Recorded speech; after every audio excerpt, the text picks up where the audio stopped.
Get ready, Staten Island.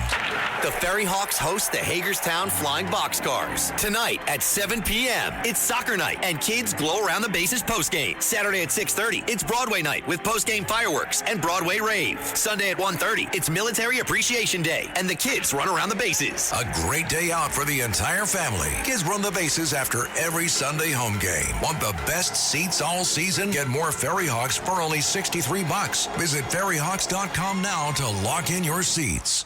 Listen, all you New Yorkers. Excuse me. Taxi. Okay, man, we're looking around. This is the 77 WABC minicast. Breaking news, WABC. And joining us now with the latest breaking news, and there's a lot on a Friday here on Katz and Cosby, the founder of Just the News. John, what do you got? Well, this one we'll put in the category of Stop the World, I Want to Get Off. Today, the Director of National Intelligence, the departing Director of National Intelligence, Tulsi Gabbard, revealed that the United States has been funding biolabs in foreign countries all across this world. Dangerous pathogens. We're funding foreigners to do that work in other countries, creating a potential security hazard of epic proportions. Some of these labs, as we now know, do gain-of-function research or things like that, like the Wuhan Institute of Virology, where it came from.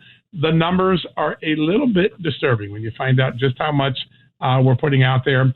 Approximately 120 biolabs the United States funded in 30 foreign countries, including Ukraine, currently in a war zone, and China. How about that for I don't know if I think that's a good idea. Tulsi Gabbard, very strong. She said the reason she wants people to know this before she departs is that still right now, the gain of function is still not technically illegal. We expect President Trump to order the end of gain of function research soon. That's where you make a virus more deadly to see if it can kill humans. It's kind of a crazy idea of research. But now we know that could occur in anywhere of 30 countries and 120 different biolabs that our tax dollars went to. So, John, before you go further, I got to ask you about that.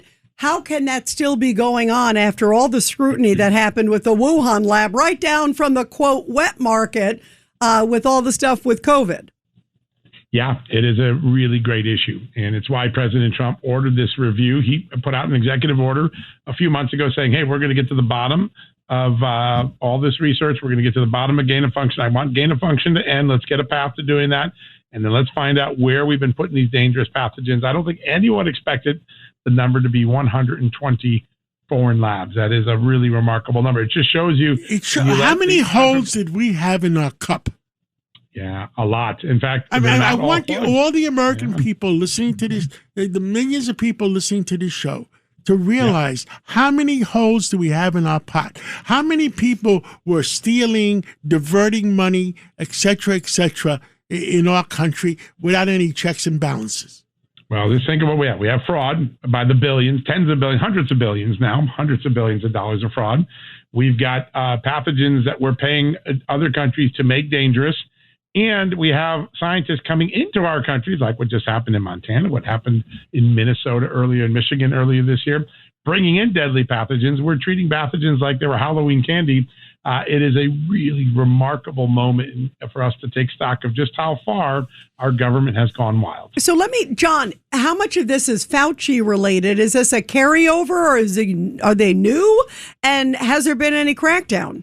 Yeah, well, in her statement today, really interesting video. I encourage everyone to go on Twitter and look at what Tulsi Gabbard said. First off, she pointed out the insanity. Even if they weren't creating bioweapons, right? So maybe they weren't creating bioweapons.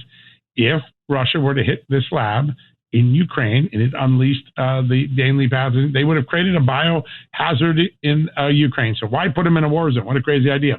She also mentioned significantly that a lot of this rests with health professionals like Dr. Anthony Fauci. She singled him out, and entities within the Biden administration's national security team who weren't telling the American public the truth after COVID. So she singled out Biden for trying to cover up just how extensive our support of overseas biolabs. The number one thing, John, the number one thing people should think about is China themselves stopped sending flights around the region in China, especially from where that virus came from.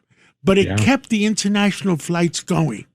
That is wrong. Yeah, and as we've seen now, we're starting to learn that our own government knew that some of our athletes in Wuhan got sick with this virus in October, November. So the warning signs were earlier. So you had two things. Our own very healthy military men who are at an Olympic-like games, they came down with sickness in October 2019 that matched this. We knew it wasn't anything we had seen before. And we saw the Chinese acting a certain way as well. And yet we didn't batten down the hatches right away. And I think that, and then we tried to pretend it was a natural occurring virus, which we now know is preposterous. So that period, when we go back, will be a period not only of mishandling, but probably of significant cover-up. By the way, some other breaking news. The government has just released more UFO files. Yes, they did. And the Pentagon says the title on the Hill, Pentagon UFO files include video recreations of UFO sightings. What is a recreation of UFO sightings, sir? Tell us. Yeah, so they try to take a witness and get it as close to what the witness saw, so that does it look like this, does it look like that, so that they can help their investigators see, well, what else would look like this. So there are these orbs that are becoming much more prevalent in reporting, particularly in the Northeast. Significant orbs. They are described as sort of an unbelievable reddish orange color that people say they've never seen in their life, but then they have a dot in the middle, a black, white, or white dot in the middle. So some people captured them on video. Others did not see them or did not capture on video, but they tried to describe them. And then the Pentagon or FBI goes and tries to recreate them, say, does it look like this? And they'll say, no, more orange. Did it have a nucleus in it? Okay, yeah. And they try to create a recreation of it so that they can show it to other people. Was this what you saw?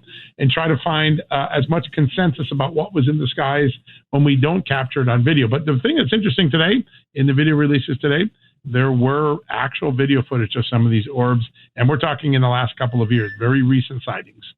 Wow, that's interesting. Well, someday we will find out. And, Speaking, John, it's Richard Weinberg. Speaking of sightings, what's going on? What's going on in Michigan with El Sayed? Well, we'll see. I mean, he seems to be in a position to potentially win that race. His ties all across the country to extremists, and whether it's Linda Sarsour or people in the Muslim Brotherhood or others, very, very large. And you could, I think you could end up in November having in Michigan, Maine, and maybe 4 or 5 other states, Democrats wishing they hadn't gone this far. They hadn't, as Billy Joel would say, well, I wish we didn't go to extremes. I think these candidates are going to peter out because the luggage and the baggage they have, the extremism they have, the Nazi tattoos they have, all are going to be detriments when you get to that election. El Sayed himself is a supporter of Islamists. He is. He's been very overt. I think he recently made a statement about Muslim Brotherhood. He has been overt in his support of people that, supportive groups and causes that most Americans say, that's not us, that's not America, we don't do terrorist organizations. Yeah. Hamas, Hezbollah. And he's hanging around Hassan Piker. Hassan Piker. 9/11 was a great thing because we're evil. Yeah, America deserved it. Yeah, there's no doubt. I mean, his defense of Muslim Brotherhood is very troubling. As you know, President Trump was the first president to designate the Muslim Brotherhood as a terrorist organization. Congress is trying to do the same. But you go back and you just look at his language, his history, going all the way back to 2012 when Egypt was under the rule of a very brutal Muslim Brotherhood. This is a guy that seems to embrace radical Islamism and radical Islamists, and that's going to be a challenge for him in the fall when you have to face a general election. In a primary, right now, you can be pretty far left and fringy in the primary, but boy, when you get to the middle of the general election, we have a lot of people in the middle. I think these things are Democrats are going to have buyer's remorse come the day after the November election. Yeah, I think they already have buyer's remorse on a number of candidates. Let's hope. Certainly in Maine, they seem to. Yeah, exactly. I was thinking the same thing, John. John, thank you. Have a great weekend. Thank you so much, John Solomon. Thank you for really digging in and telling the people the truth. And God bless you. Thank you, sir. Thank you. Thank you.